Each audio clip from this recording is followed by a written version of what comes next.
Hey guys, welcome back to my channel. It's your boy Tav, and today talk about teaching you the ways. Like your guy no, I'm not gonna say your guy, but your boy just did something spectacular. Man's just 4-0'd Austria, even though two of them didn't play, but still took down two of the best. So even if they did play, I would have just beaten them, to be honest, because like it was just one of those nights where where everyone just felt easy. But I was like, okay, fine, I have to record this. And first things first, you're probably wondering why I haven't been posting. It's because I did record an RG top ladder live gameplays for you all. It's supposed to be posted a long time ago, but last week my Wi-Fi it cut down because I think lightning struck the pole or it got burnt down. I don't know, but the entire neighborhood doesn't have Wi-Fi or telephones. So, but now it's fixed. So I'm probably gonna post this one first, and then I'm gonna post the RG one. And obviously, you're gonna see that the trophies are different, rankings are different. It's because I recorded it last week, so bear in mind for that. But guys, your boy just made South Africa one step closer to qualifying for the next round. And holy shit, man's even got an 11 GT badge. Lord Smith saw this guy join clan, and it's like, holy shit, this guy got an 11 global badge. He's one away from the top 10. I was like, bruh, really? Badges do not faze me. And by the way, please do call Lord Smith, what did we name him? Shit. I can't remember, holy shit. But along the course, I'll try and remember. And no, Gerald. Yes. Please do call him Gerald. If you want to know why, then do ask him why. Don't ask any of us why, but he'll tell you the full story. But let's look at it right on my perspective. So first things first, they were supposed to play some other guy, but then they subbed Hubi in, and he was in clan. He was online, which I won't understand. Whereas the second guy wasn't online, so why not sub Hubi in for the second guy? But that's completely on Austria's point. I don't mind. That just goes on as 4 wins for me. We take those. So, we had amazing scouts by Lord Anjadi. I think that's how you say his name. If not, I'm really sorry. But he gave amazing scouts. So I did my homework. I did my research after he gave us the analysis. And I was like, okay, fine. What's the most suitable ban that will suit my playstyle? And what are the decks that will counter his? So he said that Hubi likes Lava Loon and Royal Giant. So I was like, okay, fine. I completely hate Lava Loon because like it counters most of my decks. So I was like, alright, fine. I'm banning Balloon. Also because Hubi also likes Recruit's Loon Cycle. So I was like, okay, I don't want to deal with both of those decks because it's frustrating. Because even if you have a good matchup, if you don't have those right cards and he goes Lumberjack Loon first play, you can literally lose an 80-20 matchup. So I was like, no, I'm not dealing with that shit. I banned... No. Hubi is not the one that plays it. It was Rip DC. Hubi is the one that played heavy beatdown decks. And if you clearly see his profile, Golem is there. So I was like, you know what? He's a one trick. He might be a one trick, I don't know, but he's good with it. He's top 1k with Golem. Like, okay, you know what? Even if I have an 80-20 matchup, he's good with Golem, he can still outplay me. So I was like, okay, fine. I am banning Golem. I'm not dealing with this, bruh. Take your Golem and play it in another world's game. So I was like, okay, fine. Ban Golem. He banned Balloon. Like, I'm pretty sure he didn't want to deal with Lava Hound, but hey, I don't play Lava Hound. Like, woohoo! So that ban didn't even apply to me, and it also meant that it took out Lava Loon, which, in my opinion, was the best ban my opposition could ever give me. So I was like, okay, fine. So Lava Loon is out. That means I'm free to play Splash Shot and E-Golem. So I was like, okay, fine. I am opening up with E-Golem, and fortunately for me, it was Lava minus. So it's so much better than Lava Loon, especially after the Heal Spirit nerf. So this was nice. I'm not gonna put it in 2 times unless I feel like I need to. But as see, I cycle to a heal spirit because like the main of Ego or any Barbard deck, in fact, is to always try and get Barbards down. Like Barbard can be a win condition on its own, man. Like Barbards are insane, like literally. So I have to always touch my screen like that, sorry, because then it's just gonna lock on its own. But yes, we place our Barbard, and I'm like, wait, Scary Dragon's Cage. And then he played Lava. I'm like, yes, he's playing Lava Minor. And we had E-Dragon. So I play my E-Dragon on the wall, but you don't want to play too late such that, you know, the E-Dragon has maximum distance to the lava. You don't want that. You want your E-Dragon close to his lava so that you can play your Heal Spirit. And then when he poisons your E-Dragon, or if a dragon hits your E-Dragon, you can play your Heal Spirit, Baby Dragon, Nado. Everything is living, and you have such a good contribution. Like, look at this, right? I don't understand why he poisoned. Like, I just got insane value in my Heal Spirit. My E-Dragon lived. I played a Battle Healer on his minor, so that the Battle Healer starts healing up my E-Dragon. Like, holy shit. That was insane plays from me. And he plays Scary Dragons. I was thinking, whether should I nade or no? I was like, no, okay, fine. Baby Dragon is back in hand. Let's play another dragon and frustrate him.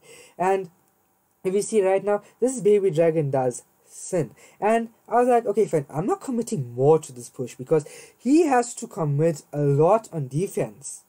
So I can, when he finished defense and spend so much of elixir on defense, I would already have a hut down and my dragons ready for defense. Like you'd see now, I literally just play my hut. Okay, after I play my dragon, because I thought he was going lava in the front of that, in which he did. So I played my E-Dragon and then I played my hut. And look, nothing hits my E-Dragon. Now, he just gave me another value with my healer, so I don't even need Heal Spirit. If he went with the healer, with the poison, because my healer is just doing an amazing job. And look, that E-Dragon was also hitting the Inferno Dragon, and like, I just play E-Golem in front of this, spam, and 3 crown. He couldn't do anything. And here he went poison. I was like, okay, he's clever. He's trying to kill my E-Dragons quick. So I'm like, no, bruh, I'm 5 steps ahead of you. I am playing Heal Spirit and playing a Nado on a Nitrate so it goes towards my healer. So not only my Heal Spirit heals up my dragons, but also the Battle Healer heals up my dragons. So that poison just meant you gave me 4 free elixir. Like, this man is Robin Hood. Like, bruh.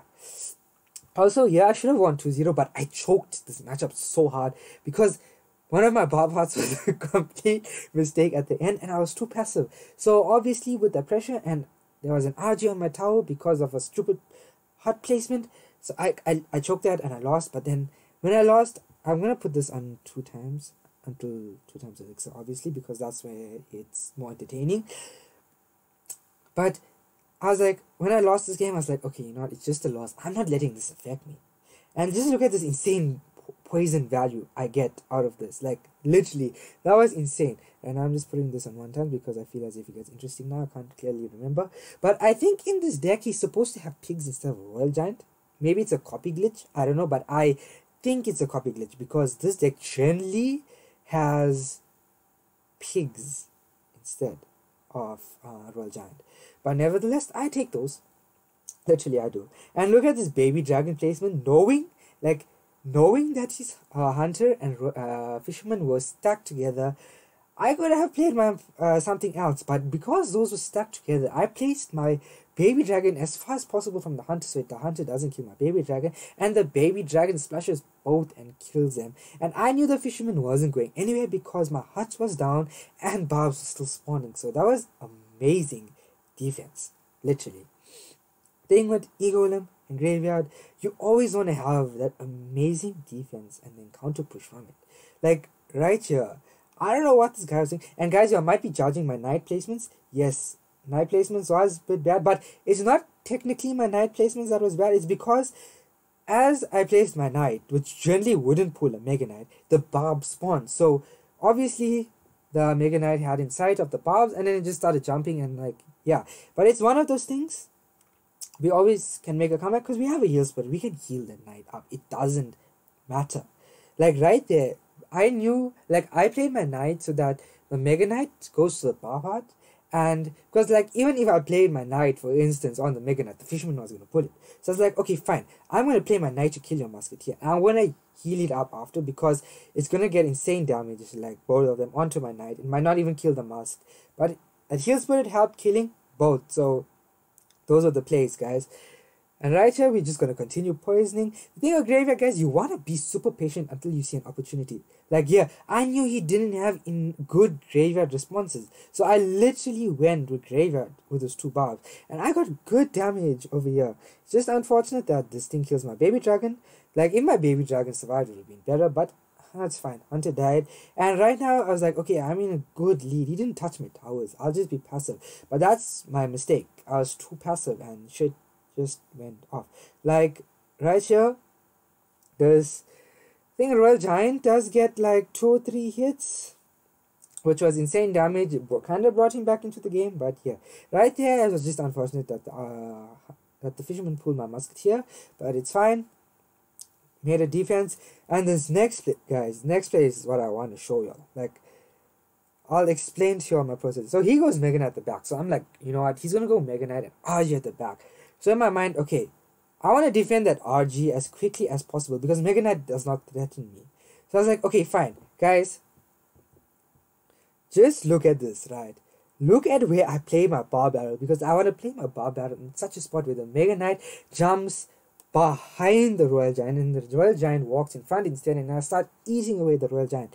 Like, I'll play it for you. Now, like, look at this, guys.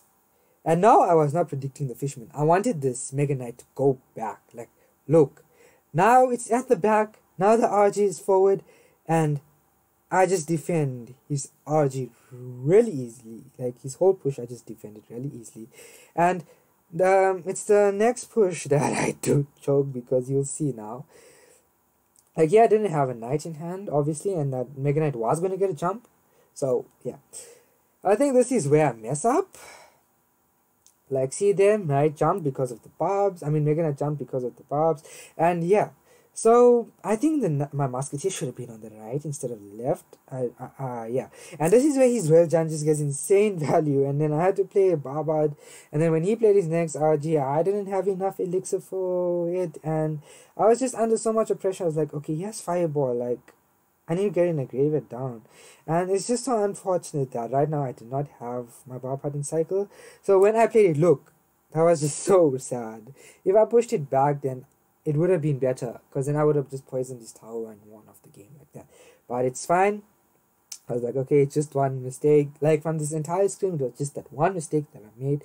But yeah, it's okay. So right now, we played a Mirror Graveyard matchup. And by the way, he has more of an advantage because he has Royal Delivery, which literally just smacks my graveyard and all my supporting troops. So literally, if I have a baby dragon barbs going down, it like just smacks everything. So it's kind of hard. Even if he has bar barrel and Royal Delivery for my heal spirits, so it was just kind of hard. But I really enjoy graveyard and I really do understand graveyard, and I have that patience. Like, I have that patience to sit the whole game and defend. I have absolutely no problem. But the thing is, when you play against a Graveyard matchup, when you play your Barbard, you don't ever want to cycle Musketeer at the back behind the wall because then it just gives poison value. So you'd rather cycle your Knight or your Baby Dragon or things like that. There is instances where he did it. Like right now he played, that's where you take advantage, guys, of when they play hard. When you have troops on the left or when you have troops down, you will literally go opposite lane, Knight, Grave, or Baby Dragon, Grave. They either have to spend elixir to kill your supporting troop or your graveyard. And right now, look, they just played your poison and I got good damage off the left and the right. So right now, I'm in a good position because not only he's down on elixir, but I'm up on damage. So, bro, as the attack says, asserting dominance. But I do not want to be it. So that's Sir Tag's punchline. I'm going to leave it to him. But right now, he plays his mask. Towards double elixir and triple elixir, when you know you're down on elixir and you know he was going to grave, you always want to save your baby dragon for defense. It's like such an amazing hard to defend the graveyards. Like, you don't need poison. You literally can just play Baby Dragon Knight or Baby Dragon Bar Battle, and then you get a good counter push and can go graveyard. It's just so beneficial. Like right now, I knew he was playing a Mask, so I was like, psych, me, I'm playing a Knight. And there's many instances in this game where he tried to catch my Baby Dragon or Mask with his Musketeer, and I placed my Knight. It's a simple interactions and simple predictions like that that wins you many games. Like, literally. And it literally won me this game because I think I leaked like 2 or 3 licks a day. I do not know why. Because I was so focused onto the right side that I didn't look at my licks bar. But it's fine. I was up so much that it didn't clearly matter. And I knew that I wasn't going to choke this because I've been playing Graveyard for long. So, yeah. There was a moment where it just got a little bit frisky, but it didn't really matter because, like, I could have taken even 6,000, not 6,000 euro. I could have even taken like 1,000 damage and I'd be fine. So whenever you place Bar Battle onto your Musketeer, you want to play Heal Spirit. And also, guys, I generally like playing Snowball with Graveyard. But then I saw the decks he likes playing and I was like, what if he goes Lava Mine again? That is why I played in a Heal Spirit, and that is why it's so important to be versatile, and it's so important for you to learn many decks, because if best out of 3s and best out of 5s, you gotta play cards you're not used to in a deck in order for you to win. Like, you always want to try and get in those snipes. Like right now, I want to defend, counter push, get in good damage. At times I'm aggressive, which is totally fine, because if he plays Skelly Dragons and stuff, he doesn't have Heal Spirit, so my poison gets insane value. Sorry, there's a notification on my laptop, sorry.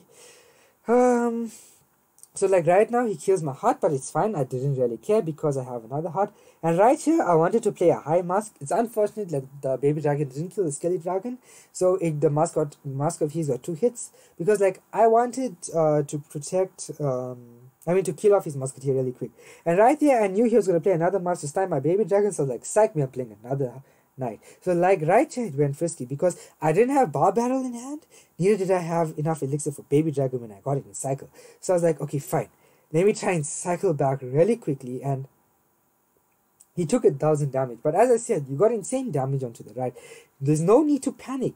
Literally, there's no need to panic. And right now, all you want to do is go in with Graveyards. Even if it means you're going with naked Graveyards, it's fine. He has to defend it because his tower is on 300. So I mean, like, yeah. I think in this push, I went to Grey Bar Battle, so I won off the game here because he just used his poison offensively. So that his Skelly Dragons is not going to do an amazing job against the Graveyard. It's going to get a decent 600 damage. So I was like, okay, fine, I won the game there. GG's to Hubi. Well played, brother. That was 1 down. Kind of pumped. Our streamer Minds, he was pumped. Boys on Discord, they were pumped. I was like, yeah, fine. Now we play against DC, right? DC was a guy that liked Lava Loon and Recruit Loon and something else. I can't remember clearly. So that's why I was like, okay, fine, I'm banning Loon. So I was like, okay, I ban Loon, he banned Barbard. And that means Sparky is better because I don't verse Barbard Grave. So I was like, okay, great, beautiful for me. I'm playing Sparky first game. People say that this is my matchup. Maybe it is, but I feel as if it's kind of a close matchup. It's like, in my opinion, I'd say it's 55-45 to Sparky. And yeah, the thing is, you have to be patient. And this guy BMs his 20 winner mode. I'm like, okay, fine. I don't have my 20 winner mode, but I'm going to BM you the 10 emote, because to me, emoting the 10 is just instant BMs. Because like, I'm rating your gameplay 10 out of 100, bro. That's 1 out of 10. And yeah, that was interesting. So I'm just going to forward this. He goes in with an interesting snowball. I don't know. What are you trying to predict when you don't know what I'm playing? Like, okay.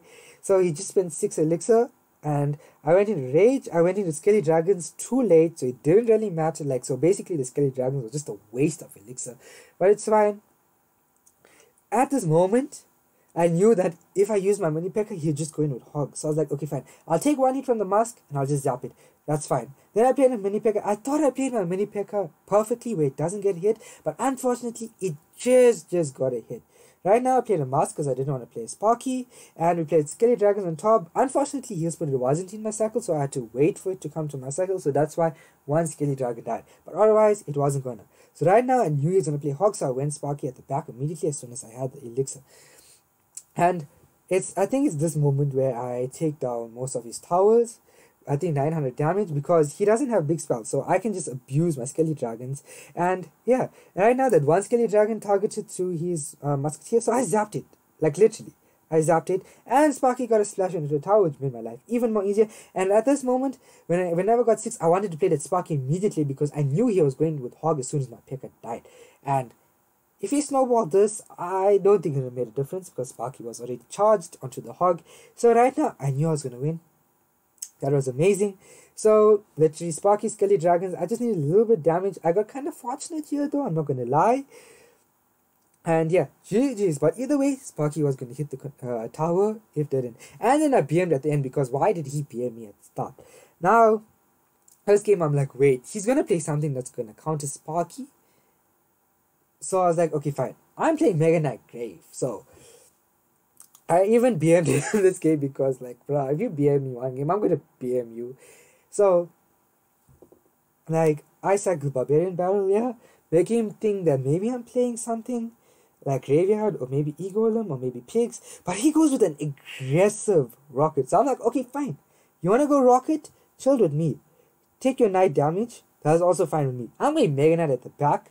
Graveyard, Skelly Dragons. Guys, just look at this. I knew he wasn't going to have enough elixir to defend everything. Literally. So, he played his Knight. So, he didn't have enough for Log. So, look at his tower. It's literally basically gone. And one Skelly Dragon hits and his tower was on 32. I was like, okay, fine. Fine with me. Spice is in range. And honestly, the whole game I didn't realize he had Expo because he just kept rocket cycling and he didn't strike me. So, if he played Expo, I would have been quite surprised because I thought he played all his cards, not realizing that he had one more. So now I had good lead, so I could defend, be passive. But I saw each time I played a cage, he went in with Rocket. In my mind, I think that's a great play for me because each time he commits with the Rocket onto the tower, I can start a Mega Knight at the back. But right now, Poison just to take the tower on the safe side because then whenever he plays Tesla, I can spam in the middle to destroy the Tesla really quickly. So like right now, he goes in with the Rocket. My Brawl is still alive, which means he still has to commit more, and I don't understand what that log was about because the Mask was still gonna die. But at that moment, I didn't know whether the tower was hitting the Ice Spirit or the Mask because it was an even race. So I was like, okay, fine, I'm playing my Heal Spirit just to kill off your Mask just in case. So right there, I knew I was playing.